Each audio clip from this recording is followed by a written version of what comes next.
Hello, everyone. This is Itlali from Mexican Excellence, and I did a live earlier today, but I couldn't save it. So I want to be able to come out here again and talk to those folks in the evening and share some important news. Today is really important to me because I shared my spring schedule for 2022. And just for folks who don't know, I am an autonomous educator. So I am a historian, poet, and activist. I've been studying decolonial, deconstructed history of Yala of the Americas. Specifically, I have specialized on the colonial history of Mexico, mainly I would say the 14th through the 16th century. So, in all of this, to say that this year I launched private courses called E-Decolonize. And it's called E-Decolonize because it's online education, right? So I was thinking about emails, whatever. It's old school, right? So that's why I am teaching this and I'm celebrating today because I am doing this. Again, I started in September of this year. And as an autonomous educator, I thought about what I'm going to do next year. And for now, I have the schedule ready for spring 2022. I'm going to be teaching 3 courses. And just so that you know the format of my classes, if you're interested in reading the syllabus for yourself, if you go to my link tree here on TikTok, you will look at the registration forms. The registration forms have the syllabus listed. So the entire syllabus is found on my link tree. And I basically summarize 25 years of research into these classrooms. So it is a lot. It's a lot of information. I don't want you to go through everything I had to go through to get this information. And let me give a disclaimer that what I'm teaching in these courses, it's not something that I learned in college because unfortunately, a lot of this research and perspective is missing in academia. And I say that because I have had history professors, Chicano studies professors tell me that what I'm teaching they had not seen before and that it's beyond anything that they've come across, right? So I take pride in that. I work really hard to put together these courses and they are BIPOC only. So these courses are for Black, Brown, Indigenous people of color only. I do have a course, Women of Mesoamerica, that's going to be BWOC only. So Black, Brown, Indigenous, women of color only because of the topics. So I'm teaching 3 classes in spring. My first class I'm teaching in February. It's called Decolonial History of the Americas. It's going to be a five class session taught in 4 sessions. So crazy, right? So I'm gonna teach a lot. Hey, what's up, TikTok Jedi?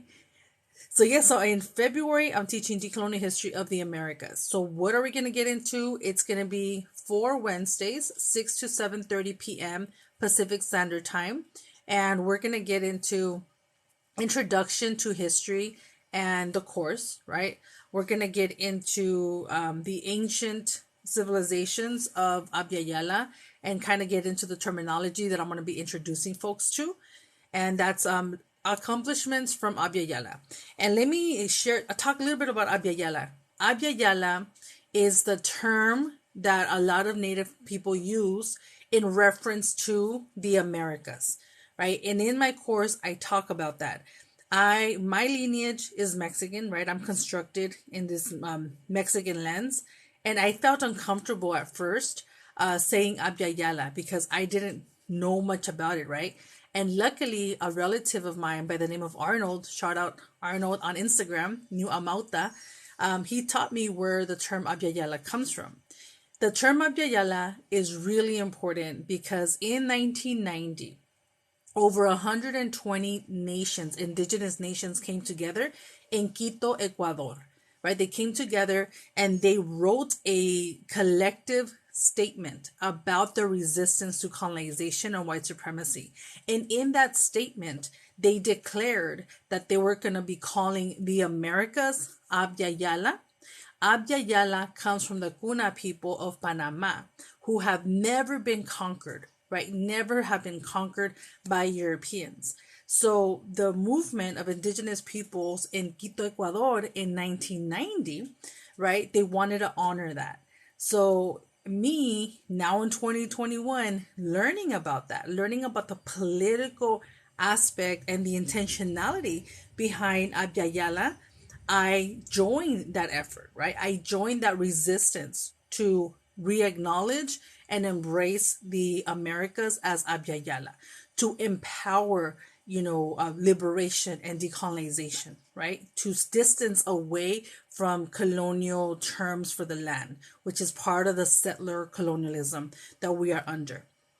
So in the course, decolonial history of the Americas, which you're going to learn in the class, I talk about Abya Yala. We're going to learn about the introduction to history. I'm a historian, right? So I'm going to take you on a journey as a historian. What is history? What are the concepts that we're going to be exploring? What are some of the issues and challenges as Native peoples that we come across when it's about history? And we're going to get into the first session. We're also going to get into the civilizations and accomplishments of Abya Yala. So we are going to get an idea, and first, and just so that you know, there's so much to cover. So these courses that I teach are meant to be an introduction for folks who are curious about learning history without the colonial lens, right? So we're looking at a summary, and I do an interdisciplinary approach. So I bring in anthropology, archaeology, linguistics, history, sociology. I try to bring in as many different perspectives to talk about history. So decolonial history of the Americas, we're going to get into introduction to history. We're going to get into the accomplishments of Abya Yala. We're going to get into occupation and genocide. So we're going to learn about the different legalities, right, that were created as they were creating this colonial normalized view of human relations, right? So we're going to get into the concept of genocide. We're going to get into the experience of genocide. How is the genocide of Indigenous people of Abya Yala being ignored and minimized to this day? So we're going to get into that. We're going to unpack that. The other class is going to be on deconstructing colonial identities, right? And the colonial identities that we're going to look at is Hispanic, Latino, raza, and a little bit about mestizaje, not too much, because that's going to be in the next class. The other class that we're going to end up with is rethinking the Spanish conquest of Mexico, right? And mestizaje, and the creation of mestizaje. That's going to be the fourth and final class, right? And the way this is going to work, it's going to be 4 Wednesdays of February from 6 to 7:30 p.m. Pacific Standard Time. And, the lecture I record.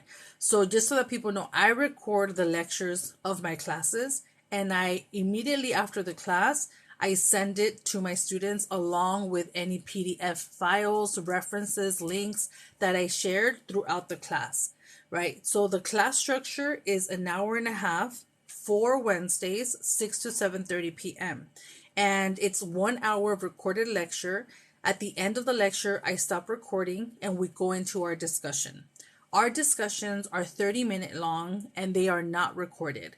They are not recorded because in these spaces, I'm trying to set the tone of having a sacred space, right? And I want people to feel comfortable practicing radical vulnerability, which is a lot of the times as we're understanding our history, as we're understanding these narratives, a lot of things come up, right? And sometimes we're triggered with emotions. Sometimes we're triggered with memories. Sometimes like things come to us, right, that we haven't thought about, or we're like connecting the dots as we're discussing.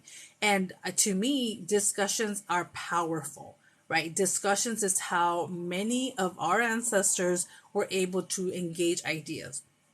So I do an hour lecture recorded, which I email it to all of my students along with a list of references, PDF files, and then you'll have access to a drive that's going to give you free access to downloadable PDF files of the books that I recommend, right? There is no homework in my classes because we're busy people, right? A lot of parents. And another thing I want you to know that these classes, it doesn't matter if you went to college or not. It doesn't matter if you have a high school diploma or not, right?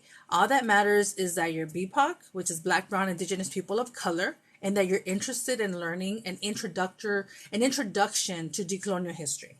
So I wanted to state that. So decolonial history of the Americas, I'm teaching this in February.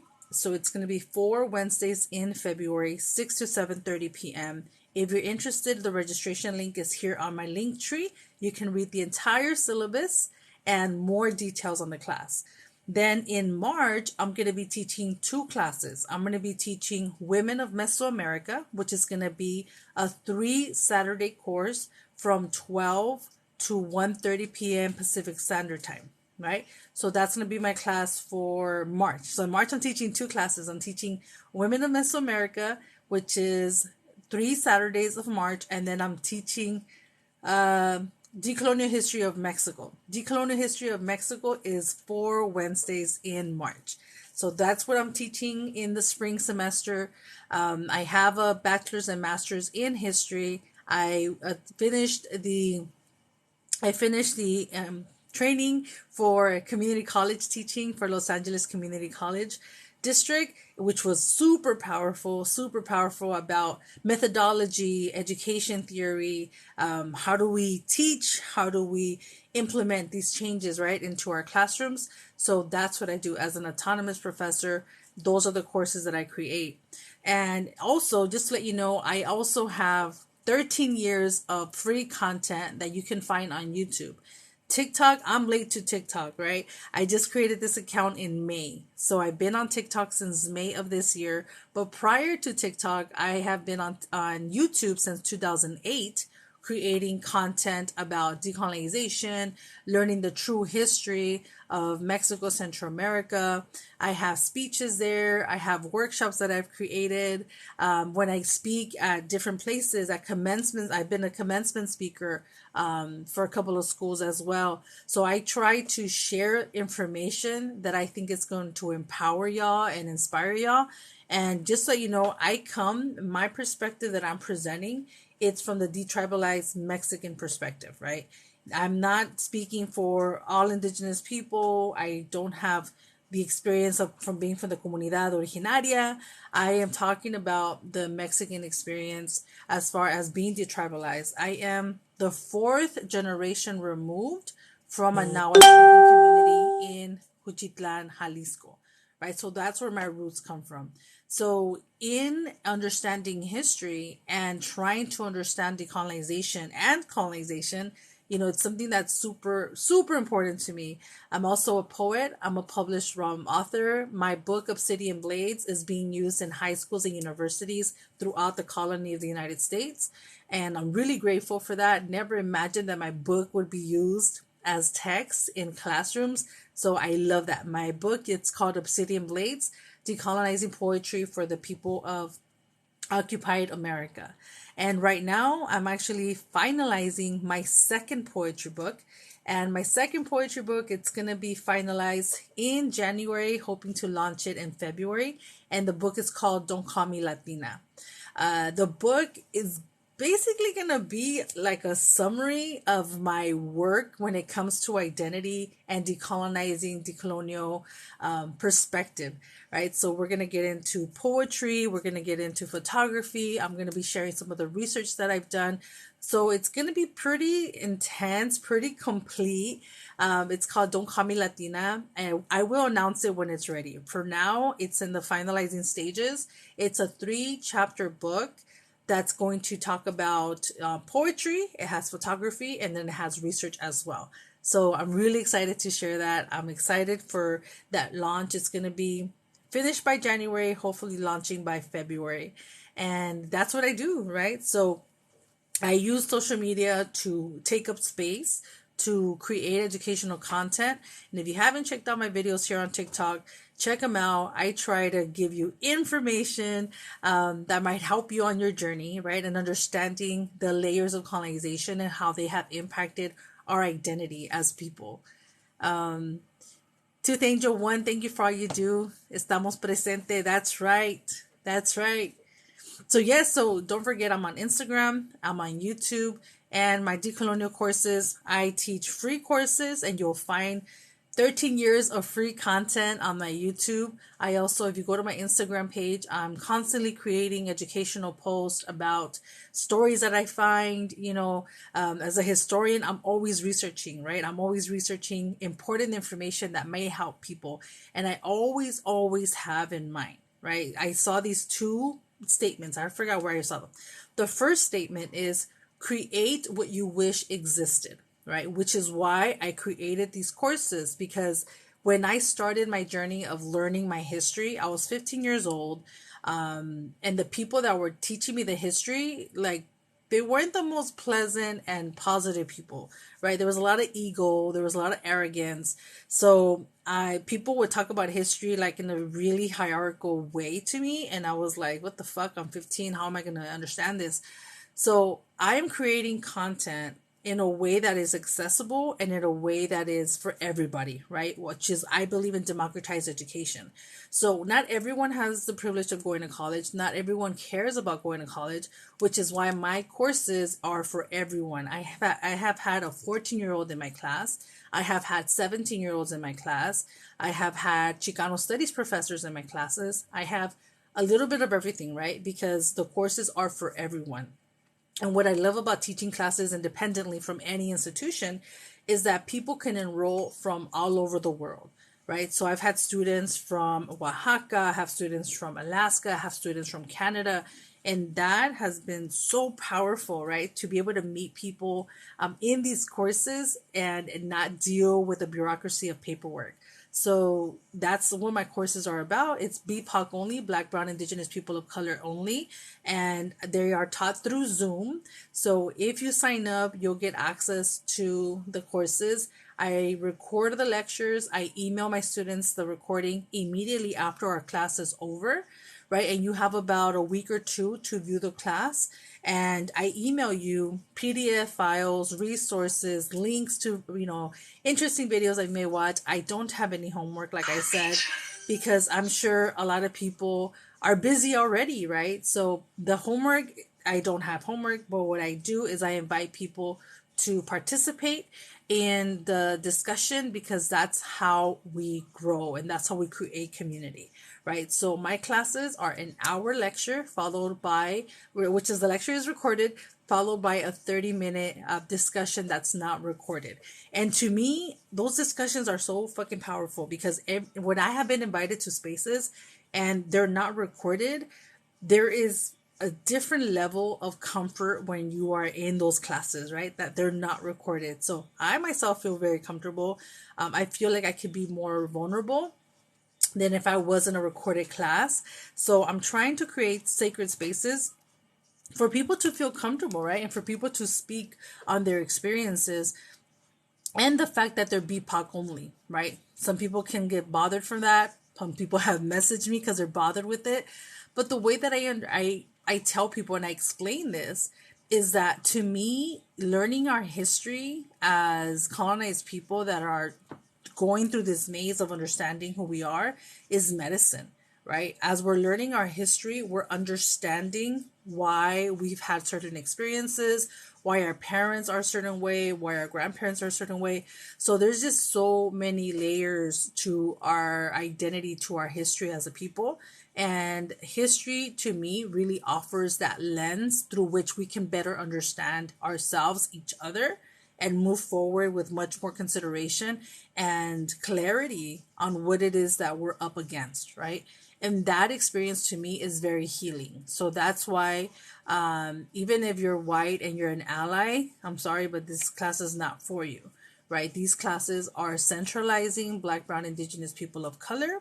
I want to honor our healing. I want to honor our voices and our experiences, because a lot of the times when we are in institutions, we're not given that platform, right? We're not given that attention. We're not given that understanding. So it's been amazing, right? Creating these spaces, the type of conversations we have, the type of discussions, the type of emotions that come out there, it's intense, right? Because again, you're understanding your history, you're creating community, and you're able to put together these pieces. And what I tell people, what I'm teaching you It took me 25 years to try to understand. I'm not done understanding. I'm not done learning, right? Which is why I tell my students, this is an offering. The courses that I teach are an offering. This is an offering of what I have learned thus far, right? I don't believe in absolute truths. What I believe in is research and primary sources, right? So that's what I offer, right? So that way you don't have to go through 25 years of confusing as research, of all the type of experiences that I went through as a historian. So that is my offering, right? That is my offering. And I also talk about the fact that learning your history, knowing who you are, it impacts every level of your life. And they've done studies on this regards to ethnic studies and the benefits of ethnic studies. A few years ago, San Francisco State, they did a study about how high school students who were considered at risk, right, at risk to dropping out or pushed out, how taking ethnic studies transformed their life, right? And they tracked down their academic performance, their attendance, they tracked all that down, right? And they were able to see that students who took ethnic studies, they excelled, right? They got better grades, they had better attendance, they did better in the overall topics, right? In subjects in school, not just in history and social sciences. And I take that study and I show people that's like the logic of this, right? When you understand your history, it's a deep impact because you really start looking at things differently. You start valuing yourself more. You start valuing your community more. You start understanding how oppression works, right? And how it has impacted you and how resilient, right, our people are. So I think that is super, super important when we're understanding our history. So that's what I tell people. Learning your history, I don't care what your major is. I don't care what you're doing in life. It just adds a really, deep and grounded foundation. It gives you a really strong foundation of which you could stand on, right? And be able to thrive, be able to accomplish whichever you're doing. So I'm here. I am discussing my courses again. I am teaching 3 classes in the spring. I just finished teaching 2 courses in the December. I taught Women of Mesoamerica and I taught Decolonial History of Mexico, and it was absolutely amazing. I invite you to check out the free courses that I have, the free content that I have on my YouTube channel under Mexican Excellence. Or you can also go to my website, which I have listed here under tonight's topic. It's my website, citlali-anahuac.com. And on my website, you will find all the videos where I talk about my thesis, the different projects that I've worked on, how to contact me if you want me to speak at your event, if you want me to present a certain topic that I discuss in my videos. So if you go to my website, you'll see it all there. I also have links to the registration for the classes that I teach. Again, I am an autonomous professor who centralizes decolonial history courses for BIPOC only people, right? So people that don't understand, BIPOC is Black, Brown, Indigenous people of color. That's whom my courses are for. And why do I teach that way? Well, let me tell you that I was inspired by Cuitlahuac Martinez from speaknahuatl.com. They're one of the educators on that language revitalization collective, and they teach BIPOC only. And when I saw that, I was energized. I was inspired. And the reason that they shared why they do that is because a lot of the times white students would take up too much space. Even if they were allies, right? They would take up too much space, demanding attention, feeling entitled, interrupting classes, making it about them. Like, it was too much, right? So when they shared that with me, I was like, wow, like that sounds powerful. And then they invited me to one of their classes as a guest speaker. I was talking about my research, and it was fucking amazing, right? And it was fucking amazing. And we actually, with Lawak from speaknahuatl.com and myself, we have a podcast called Decolonial Zanili. We have a podcast called Decolonial Zanili. Zanili means like discussions, right? In the Nahuatl language, the Huasteco Nahuatl language.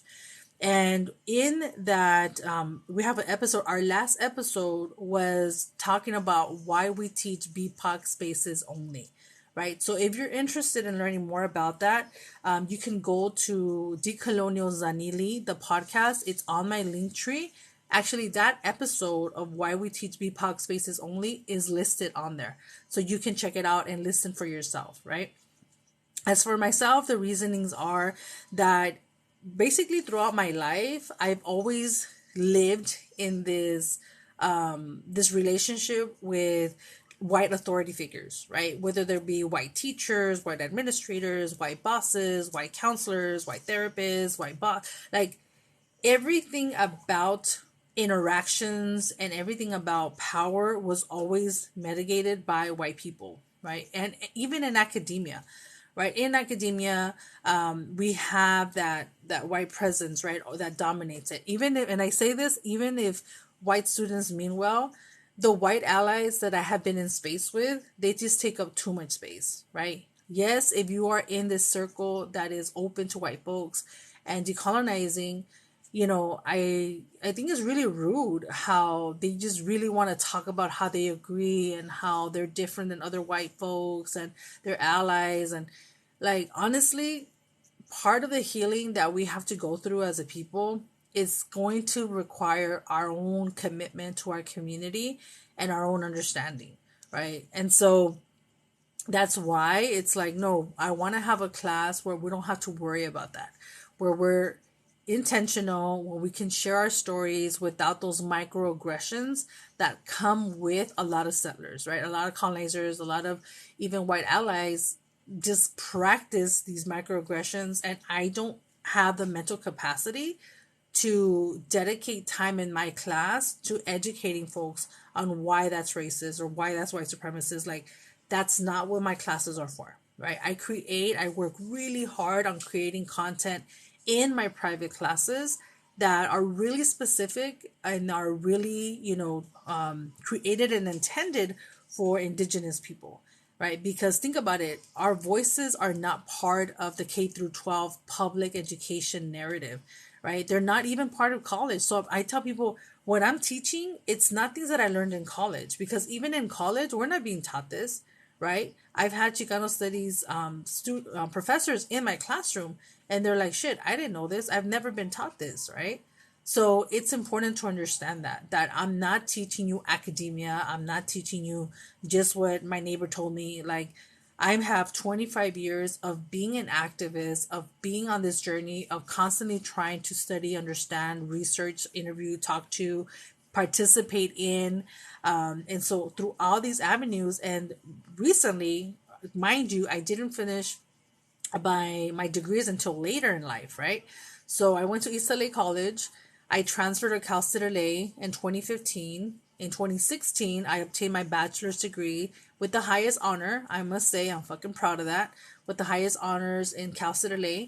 Then right away, I started my master's program and I graduated with high honors there too. And for my master's degree, I focus on Indigenous women of Mexico because that's my specialty. So, given all that, right, I am really excited about creating these courses because it's powerful. It's fucking powerful, right? And so I tell people we have to learn this. If you can't take a course with me, that's fine. Check out my content on YouTube. There's a lot of information that I am sharing because I'm always thinking of the millions of our people that don't know this information. And when I say my people, I'm talking about people who are Indigenous but who have been detribalized and who have been disconnected from their original nations or tribes. That's what I'm talking about, right? And I'm talking about from the Mexican experience because my experience is the through the national lens of Mexican. That's what I know, which is why I changed my name on social media, which is why I changed my name to Mexican Excellence, because I want people who are looking for their history to come across my content and to be able to relate, right? To be able to relate to the content that I'm creating so that they can understand what perspective I'm bringing. Because let's not forget that not all Mexicans are Indigenous. In Mexico, there's a lot of white Mexicans. There's a lot of Asian Mexicans. There's black Mexicans. There's Arabic Mexicans. Mexican is a nationality. So the perspective that I'm bringing is the indigenous, the detribalized indigenous Mexican experience to the table, right? Because it's not something that we're talked about. It's not something that we grew up. I know at least I didn't grow up knowing this history. It's something that I had to go out of my way for. And unfortunately, it's not being taught to our kids. We are not getting this history. Even if it is through ethnic studies, not every school has ethnic studies, and there's schools that are fighting it, right? There's schools that are fighting critical race theory. There's like this really deep fear about teaching the truth in this country that we know as the United States. There's a fear of the truth, right? Of like, no, this country has a very terrorist, very racialized experience and a narrative that needs to be taught, right? Because part of that history is the experience that we as Mexican, Central American, South American people have gone through. So there's a lot to that, right? And I tell people, how is it that being that we don't know our history, that was a result of an institutionalized approach to keeping us from knowing our history. People don't know that in 1577, King Philip of Spain, he wrote a decree forbidding indigenous knowledge, right? So the whole idea of them banning Mexican American studies in Texas and Arizona, of them banning books about, the Chicano experience, about them being crazy about critical race theory and this fear, right, that we're going to learn about these things. It's really about trying to control how we understand ourselves and how we understand the system of white supremacy in this country, right? They're really trying to control what we know, how we know it, how we understand power. Because as I was saying earlier, right, the biggest crime about keeping indigenous people locked into these identities of, oh, you're just Hispanic, or you're just Latina, or you're not indigenous anymore. The biggest crime behind that is the fact that those logics and these colonial tools are used to keep us impoverished and without resources and land. Because we have to understand, identity is power, identity is connected to land, identity is connected to language. So when they're trying to destroy your people and they destroy the identity and they destroy the language, those two key factors have a lot to do with their ultimate intention, which is to control the land, right? Control the land, control the resources, but could disconnect the people from the land, so that way the people are criminalized and terrorized and disconnected from their land, and therefore they can just take up the land and use the bodies of these indigenous people as labor so that they don't have to work. It's fucking ridiculous, right? It's an economic system. White supremacy is an economic system that exploits people. It uses race, it uses all this racist thinking and biology to justify how they oppress people. Right? And it's just so much that we can unpack with that.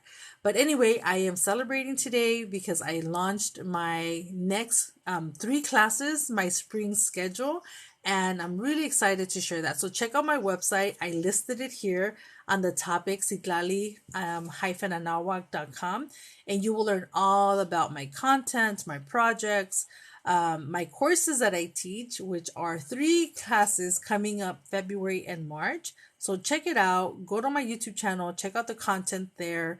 If you go to my website, you can see the thesis presentations that I've done.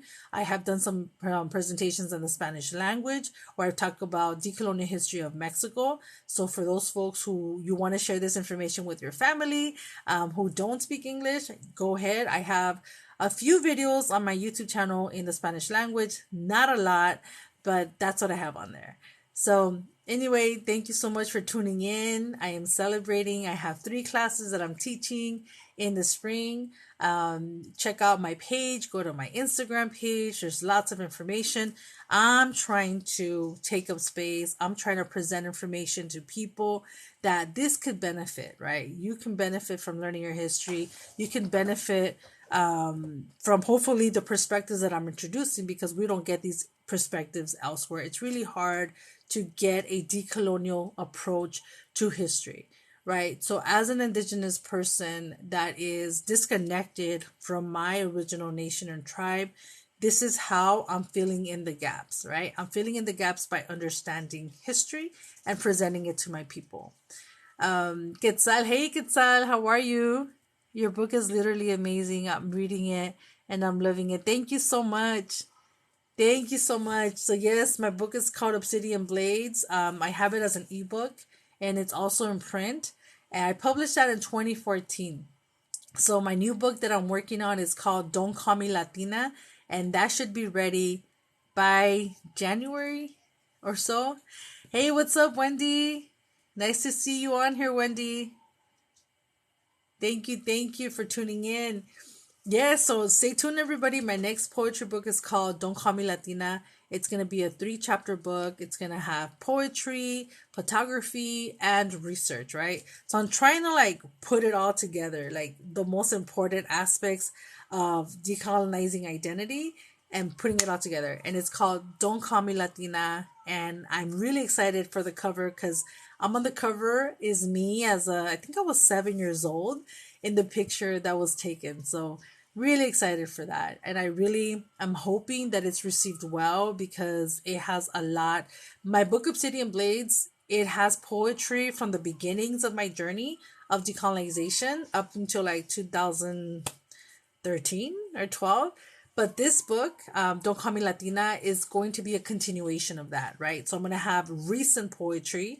I'm going to have recent poetry talking about LA Brown girls. I'm going to talk about and why I'm not Hispanic or Latina, talking about the stories of our grandmothers. Like there's a lot that's going to be in that story. And I guess too, like it's called Don't Call Me Latina, Notes from a Decolonizing Mexicana, Reclaiming Everything That Was Stolen.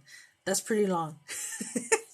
So again, Don't Call Me Latina, Reclaiming Everything That Was Stolen. So basically, I'm trying to give that message out, right? That we're taking it all back. People are afraid of that. People are afraid that we're becoming the majority.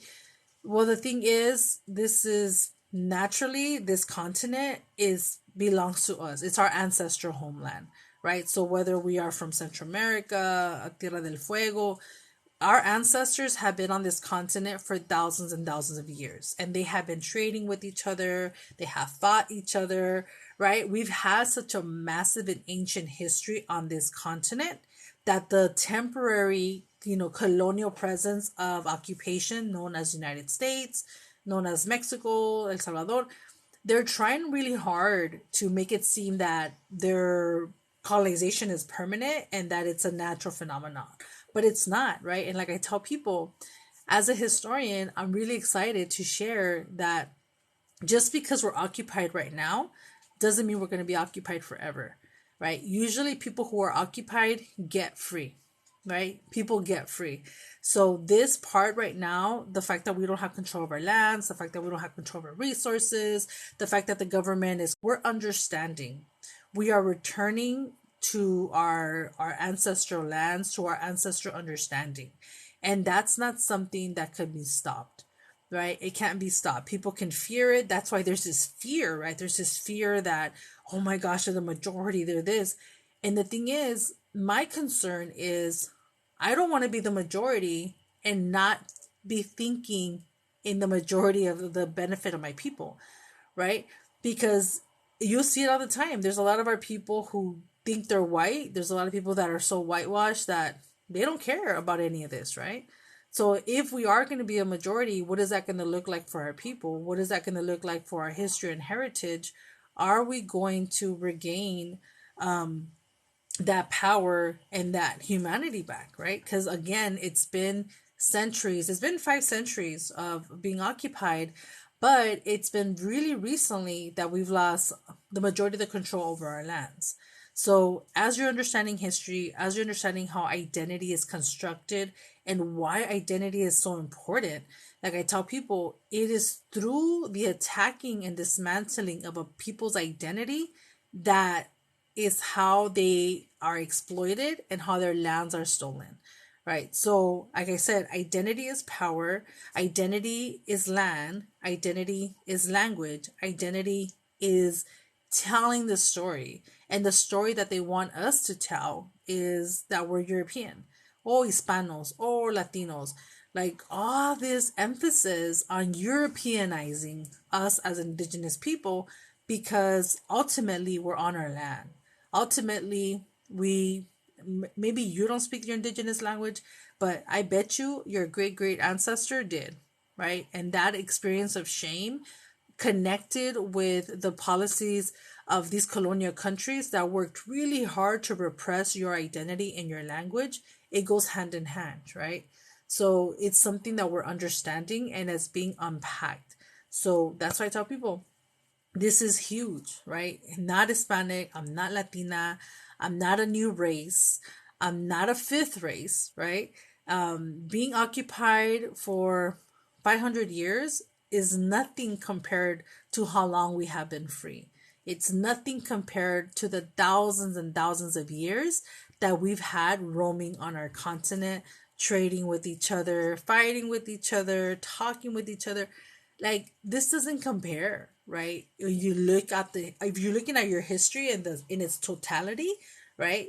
Occupation, this era of occupation is really, really tiny in comparison to the majority of our free history when we were free, which were a lot of our people are still not occupied and right and conquered, but those of us, especially those of us who have been detribalized, those of us whose ancestors were forced to leave their original indigenous communities because of pressures of the government, because of poverty, because of this enforced policies of NAFTA and all these things that impact the way that our people survived, it has a lot to do with that, right? So that's what I tell people. That's why, to me, I focus so much on history. And so much of history is telling us the story of what happened to us. And it's a history that we are kept from. It's a history that we have been institutionally ignorant of this history because we're not taught. We're not taught this in public schools. We sure as hell are not taught this in college, not even Chicano studies, right? And I say that purposely because they are the people that I know that are teaching something similar to this, that are Chicano studies professors, are history professors.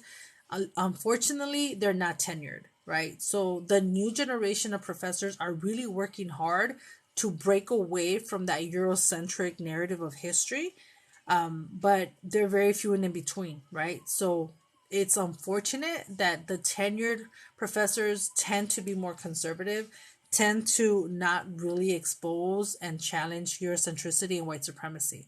So yes, those professors do exist, right? Those that are dismantling and deconstructing white supremacy in academia, but they don't have the power and presence that they should have, right? So yes, we had to talk about this. It's not part of our curricula. It's not part of our system, right?